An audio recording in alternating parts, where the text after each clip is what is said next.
Hi, my name's Odalyn, and when my mom told me, "You're strong, you'll figure it out," what she meant was, we gave everything to your sister, and nothing to you. Not the house, not the company, not even the watch I wound for my dad every Sunday night.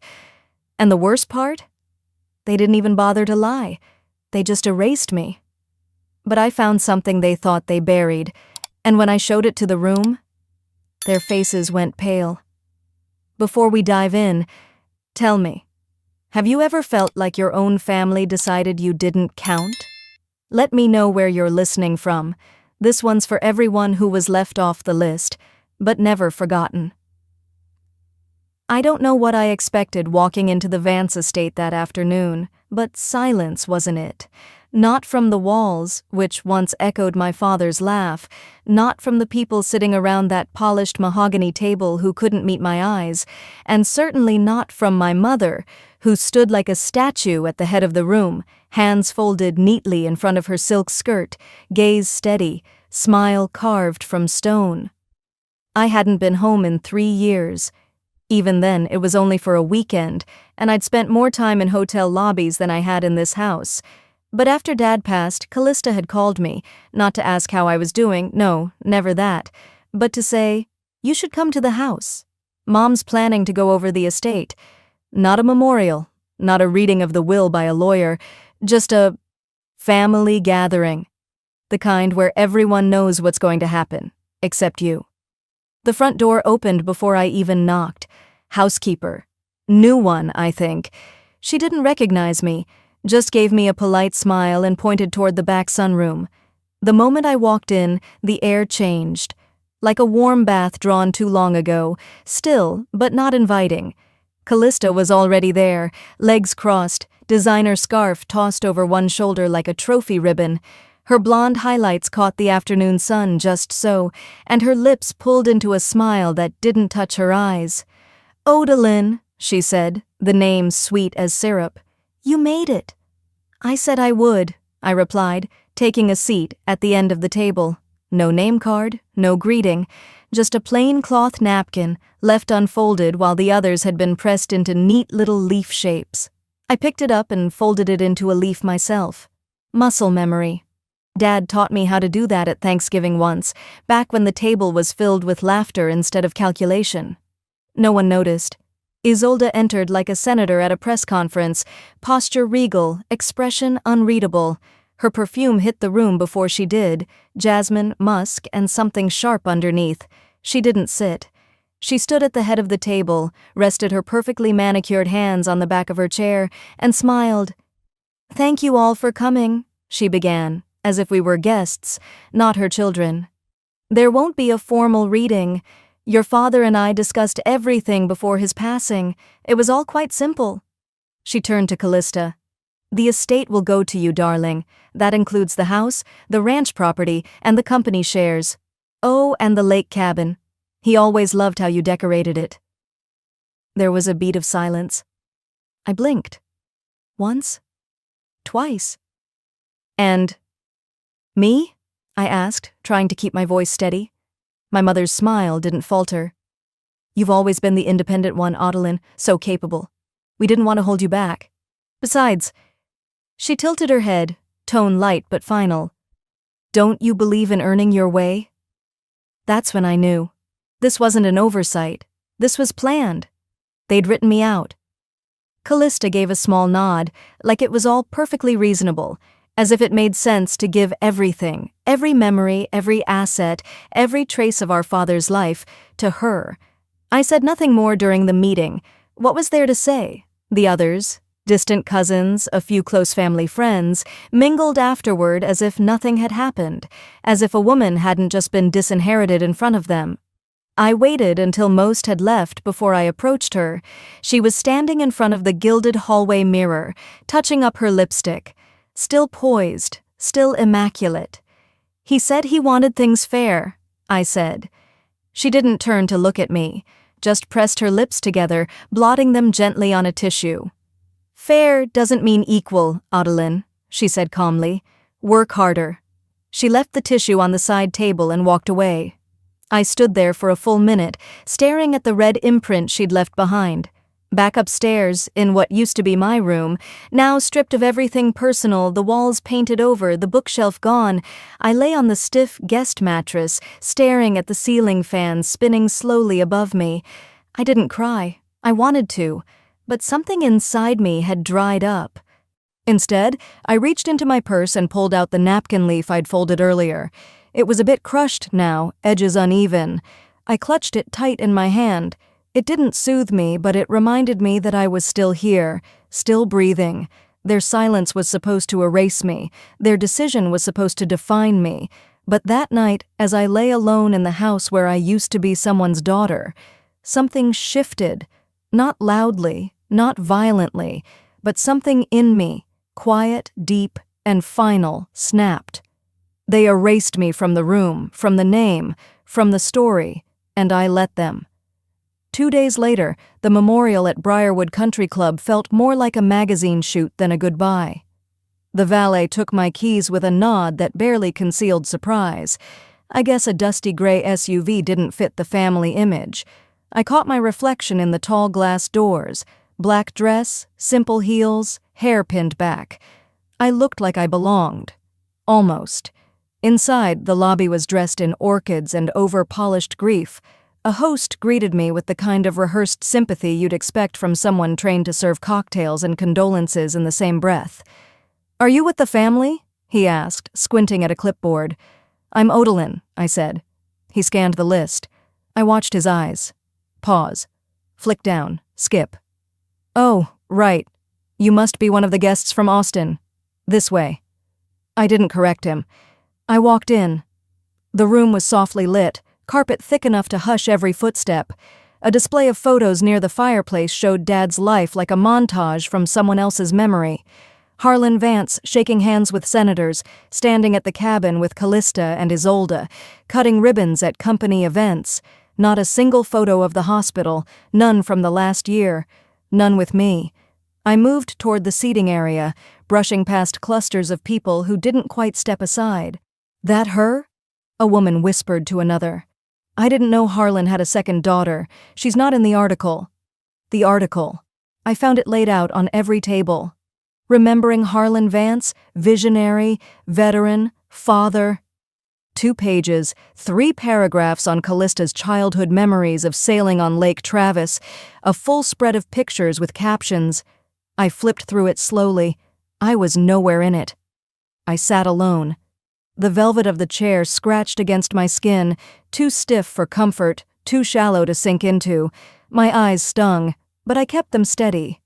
I'd trained myself to smile through worse. And then Isolde appeared. She stood center stage, Callista beside her like a reflection in softer light. Someone rang a glass, and the room fell into that reverent hush wealthy families expect when they speak. "We want to thank you all for being here," Isolde said. Harlan was a man who believed in legacy and in honoring those who carried it forward. She turned, lifted a small velvet box from the table, and handed it to Callista. "Your father wanted you to have this." Gasps of admiration rippled through the room. Inside the box, the Rolex, black dial, stainless steel band, I knew that watch like my own skin. He'd let me wind it every Sunday. Told me once, "When you learn to take care of the small gears, the big ones won't scare you." My body moved before my mind caught up. I stepped forward. Quiet. Careful. That was his travel watch. Callista turned toward me, surprise flickering into irritation. "He said I should keep it," I added, voice low. Isolde didn't blink. "He changed his mind." "It's just a watch, Odalyn," Callista added, tilting her head. "Don't make it weird."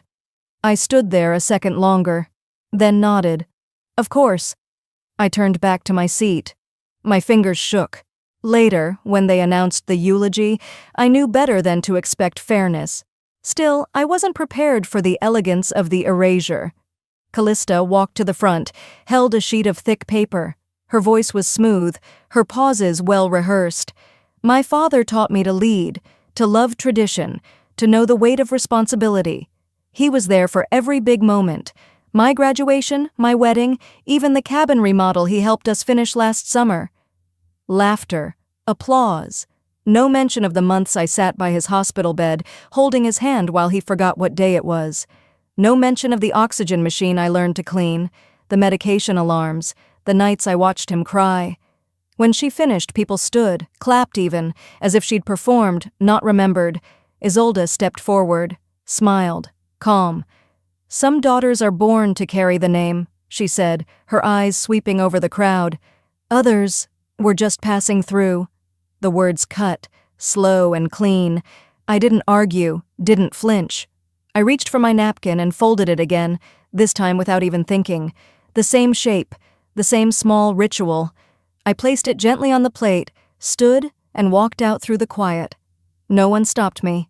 No one noticed.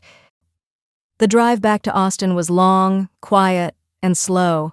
The kind of silence that isn't just about noise.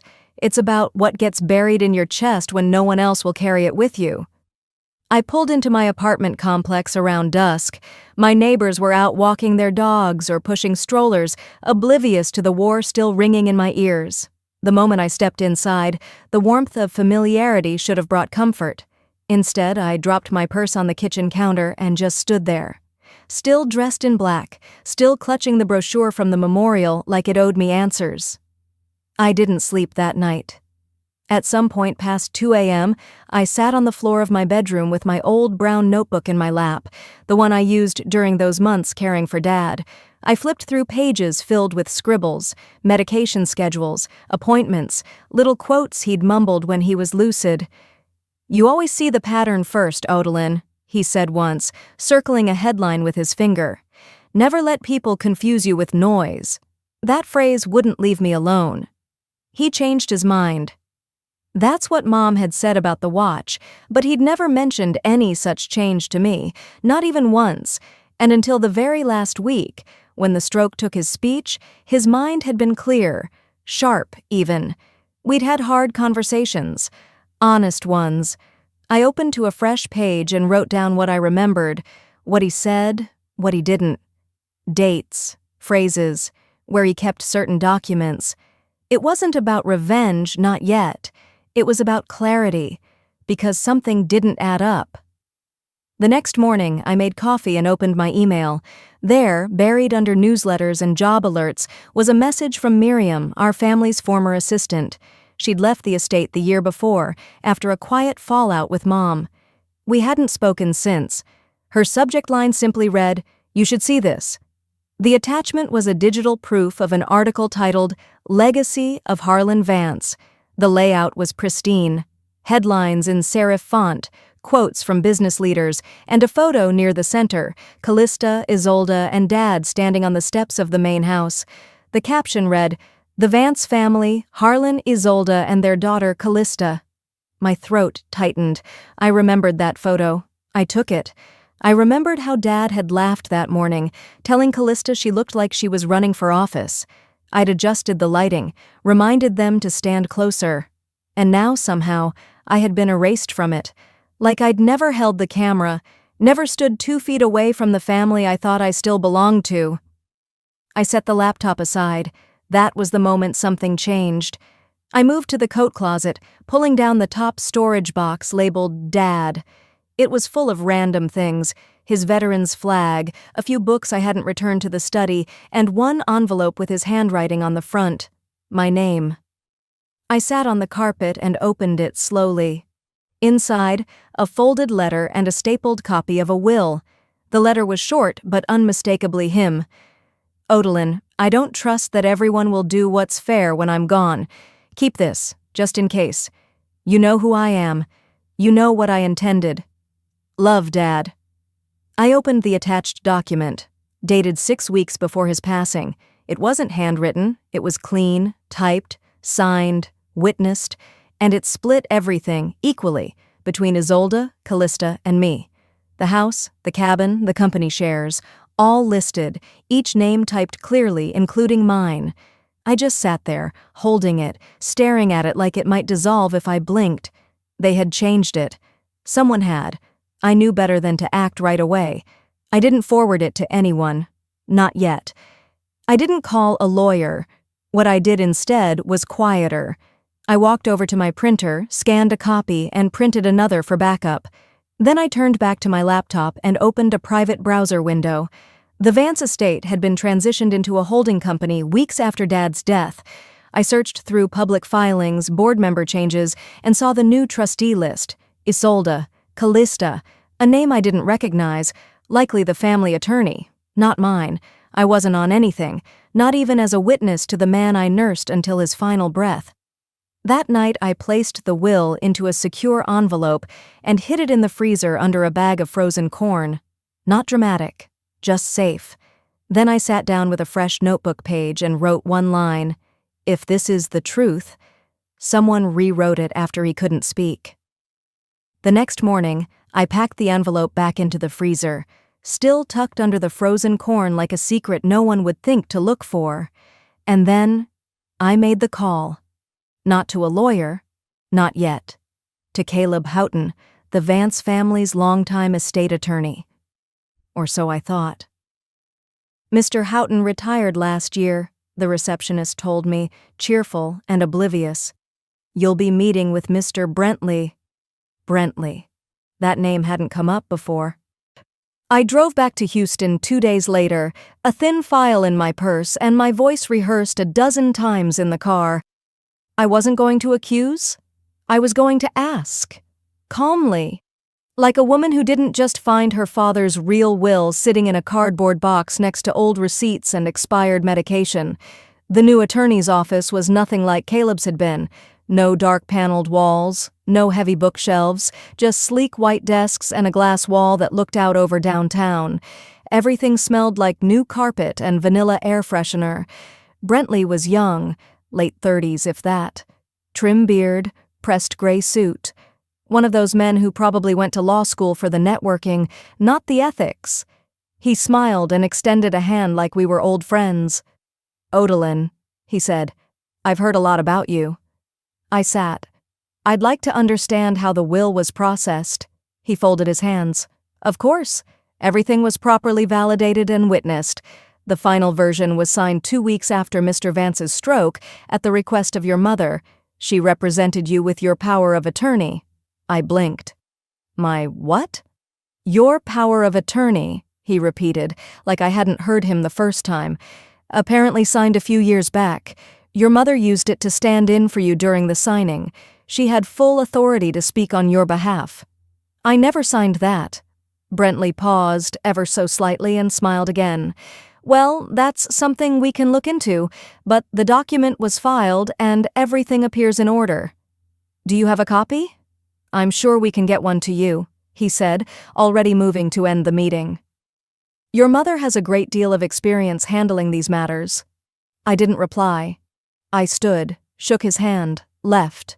And as I walked back to my car, one phrase echoed in my ears, again and again. "She represented you?" "No. She replaced me." The following Sunday, my cousin Fiona invited the family over for a casual backyard brunch. No drama, she promised in the text. But there was always drama when it came to Isolde's orbit. It just wore linen and pearls. I brought blueberry muffins, store-bought because I was too tired to fake it anymore. Everyone else had arrived early.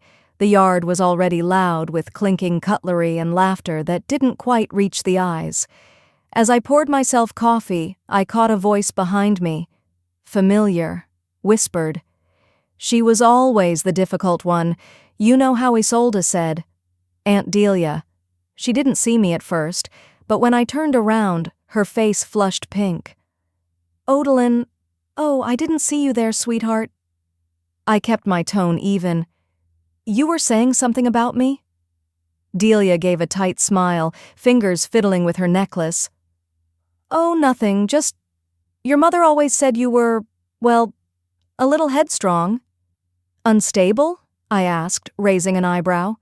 "She said you didn't want anything to do with the family, that you moved away to separate yourself. I just assumed..." "Assumed I wasn't part of them anymore." I nodded slowly. "I see." And I did. Crystal clear. After the brunch, I sat on the back porch steps with my phone and pulled up the invitation Fiona had sent. Backyard brunch with the Vance women. The header said, "Honoring Callista, our heart." Nowhere was my name. Not even in the fine print. They hadn't just kept me out of the will. They had written me out of the narrative. The good daughter, the legacy keeper, the face of the family. It had always been Callista. They'd made sure of it. Even when I was the one sitting beside Dad at every doctor's appointment, washing out his medication cups, setting up oxygen tanks, trimming his nails when the aides didn't show. But I wasn't in the photos, or the speech, or the brunch invites, just like I hadn't been in the room when the final will was signed because someone decided I didn't need to be. I went home that afternoon and pulled out a fresh legal pad. On the first page, I drew 3 columns: date, event, omitted or included. I started filling it in. Feb 10, Dad's stroke. I was at the hospital. Feb 25, supposed will signing, not informed. March 3rd, obituary printed, only Callista listed. March 10th, memorial brunch, no mention of me. Then I flipped to the next page and wrote 1 sentence across the top. If they spent years editing me out, maybe it's time I show up with my own version. The light in my living room dimmed as the clouds gathered outside, but I didn't bother switching on the lamp. I sat in the same spot for what felt like hours, just staring at the yellow legal pad where I'd started outlining the pattern of my erasure. It wasn't just the will, it wasn't just the brunch or the headline or the invitation that called Callista the only daughter. It was something deeper, something colder. I was removed not out of oversight, but by design. A gust of wind rattled the window pane.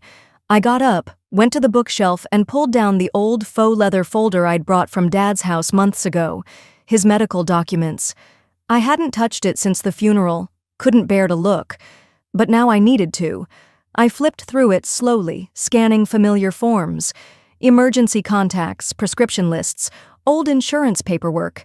Then there it was, a healthcare directive from 5 years ago, clearly signed in my father's looping script. Healthcare proxy, Audlin Vance. I exhaled. I remembered that day. We sat at the kitchen table. He'd told me, if anything happens, I want you to be the one. You listen, you don't panic. And then I flipped to the next page, a note, in a different font. A line highlighted. Revoked via updated directive, March 12th. 3 days after his stroke. I blinked hard. The doctor had said, "Your mother's instructions override your request, unfortunately." At the time, I'd thought it was hospital policy, some administrative mix-up, a system that didn't care who sat by whose bedside. I had waited outside the ICU in a hard plastic chair for 3 straight days. They said no visitors. I brought coffee. I prayed. I tried to call. No one ever picked up, and now I knew why. It wasn't the hospital, it was her. She'd used that forged power of attorney to take my place, again, this time at his deathbed. My stomach turned. I placed the folder back in its sleeve and stepped outside for air. The next day, I found myself standing near a velvet rope, watching a crowd of press and influencers gather outside Callista's brand launch event. Her new company, a wellness consultancy for whole woman healing, was debuting in Houston's Museum District. Of course it was. I hadn't planned to come. I'd seen the invitation online, another announcement that only mentioned her. Founded by Callista Vance, daughter of legacy entrepreneur Harlan Vance. There it was again. But what pulled me here wasn't her. It was curiosity. What image had they built now? How far would the lie stretch? The room was slick and polished. White orchids on mirrored tables, green juice being poured into crystal flutes, staff in matching neutral-toned blazers. Soft luxury was the look, and Callista, dressed in all ivory, was the centerpiece, a large screen lit up behind her. The Vance method, and under it, a logo, a delicate leaf folded into the shape of an infinity symbol. I couldn't move. I remembered that sketch. I was 17. I'd drawn it on the back of a napkin on one of Dad's bad days. I told him it meant healing without end. He smiled, folded the napkin, and tucked it into his desk drawer, said, "That's the kind of thing people put on buildings." And now here it was, projected 20 feet wide, used for a business I didn't even know existed, No credit, no name, not even a whisper. She'd taken my design, my meaning, my memory with him, all of it, repackaged under her own name. I didn't stay for the speech. That night, I packed a suitcase. I folded sweaters like it was any other trip, until I reached the bottom drawer where the shoebox was. Inside, old photos. One of me and Dad by the lake, my high school graduation card he'd kept in his office.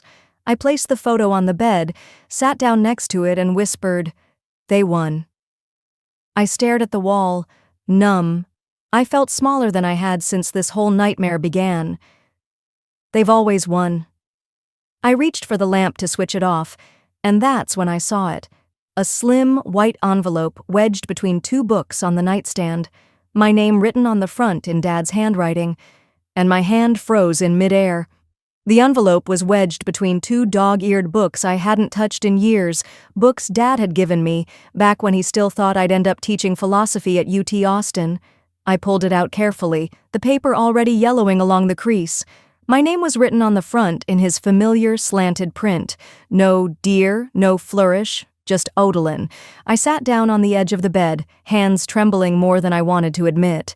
Inside was a single sheet of lined paper, folded clean, corners aligned, no envelope lining, no legal jargon, just his words, in blue ink. If you're reading this, I probably didn't get the chance to protect what's fair. I'm sorry, but I trust you'll know what to do. There was no anger in his tone, just quiet resignation. Beneath it, taped to the bottom with a piece of masking tape, was a small USB stick. I didn't breathe for a second. I plugged it into my laptop and the screen blinked to life. There were two folders, one labeled Will Original and the other Backup Docs and Passwords. I clicked through the first, scanned images of a notarized will, signed, dated, sealed. My name was there, clear as day, next to shares for Isolde and Callista. Equal thirds, Dad had known, and he'd tried. I leaned back in my chair and stared at the screen. It felt surreal. After everything, after being erased from photos, documents, conversations, there it was. Proof that he had seen me, considered me, loved me in a quiet, steady way they couldn't mimic no matter how many parties they hosted. The second folder was filled with spreadsheet files, joint account access, login credentials for cloud storage, even scanned receipts. All last updated 2 months before his stroke. Breadcrumbs. He'd left them for me, because somewhere deep down, he knew someone would come for what wasn't theirs. I closed the laptop lid and stood still in the dark. The suitcase sat half open on the floor, half packed from earlier that night. I stepped over to it, zipped it shut, and shoved it back into the closet. If he trusted me to carry this, I won't walk away. Houston was an hour's drive. I didn't plan on seeing her, but when I passed by the new wine bar in Montrose and saw the crowd gathered under gold signage, I parked.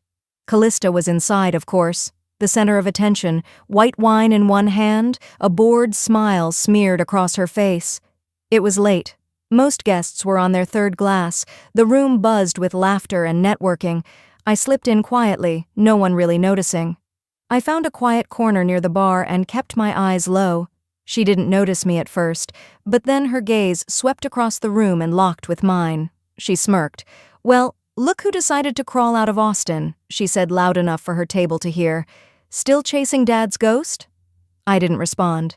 She stepped closer, unsteady in her heels, and tipped her glass my way. "You know, she always said I was the only one worthy. You were just useful, practical, a placeholder. She told me you'd never fight back." Then she leaned closer, breath wine-sweet and sour, and whispered, "She said you didn't have the guts. Ever." I didn't move, didn't flinch. I just let my fingers graze the phone in my coat pocket. The recording app was already running. I walked out without another word. It was past midnight by the time I got back to my apartment. The street was quiet, the kind of hush that makes you think the city's holding its breath. Inside, I poured myself a glass of water and sat at the kitchen table. I pulled out the USB, the printed will, the phone, and laid them all side by side. This wasn't just about me anymore. It wasn't even about what I was owed. It was about setting the record straight. Callista could have her wine launches, her leaf-branded infinity signs, her curated version of our family. But I had something better. The truth. And this time, I wasn't handing it over. This wasn't for revenge. It was for correction. The next morning, I woke up with that sentence still echoing in my head. It had come to me the way clarity often does, not like a roar, but a whisper that doesn't leave. The apartment was still dark. I hadn't slept more than 3 hours, but I didn't feel tired. I felt clean, focused, not angry, not anymore, just awake. An hour later, while I was sipping coffee by the window, a text buzzed through from an old classmate I hadn't heard from since high school. Saw your mom and sister in this new promo. Thought of you. There was a link beneath it, no explanation. No smiley face. I clicked. It was a video. Slick, overproduced, loaded with emotional piano music and warm-toned filters. A legacy piece, celebrating the enduring vision of Harlan Vance and his family's contribution to wellness and leadership. Image after image rolled across the screen. My father in his younger years standing beside Isolde. Callista in polished suits, in photo after photo. The three of them at ribbon cuttings, at speaking events, in family portraits. Me? Nowhere. Not even in the group shot I remembered setting up myself. Then the scene shifted to a dramatization. An actress, wearing glasses and a sweater strikingly similar to one I used to wear, was shown gently helping an older man into a wheelchair. The caption read, "Callista's dedication to her father during his final months." I stared at the screen. They had taken my care, my time, my pain, and handed it to Callista like a crown. I shut the laptop slowly, not out of shock, but to keep from slamming it. Later that day, another message came through, this time from a friend in Austin who once helped me file paperwork for a nonprofit years ago. She attached a screenshot. Look familiar? It was Callista's Wellness Manifesto, the vision statement behind her new foundation. Word for word, it was mine.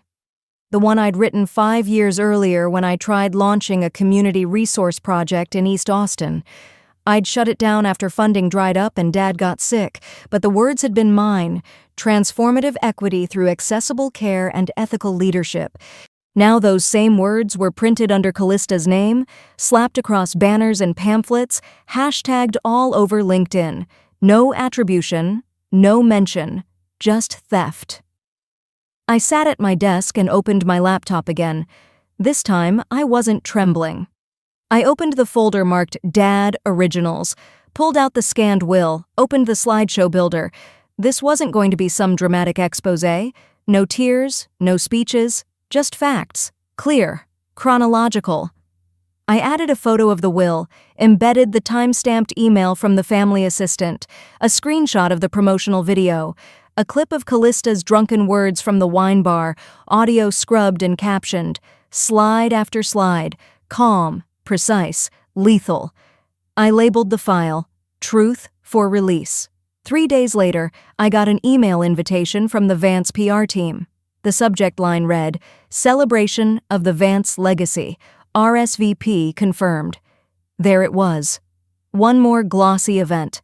The estate would be packed, journalists, donors, industry figures, every kind of camera and microphone. Callista would be center stage again, no doubt. Isolde would play the grieving matriarch, poised and impenetrable. I clicked RSVP, confirmed attendance. Then I shut my laptop and leaned back in my chair.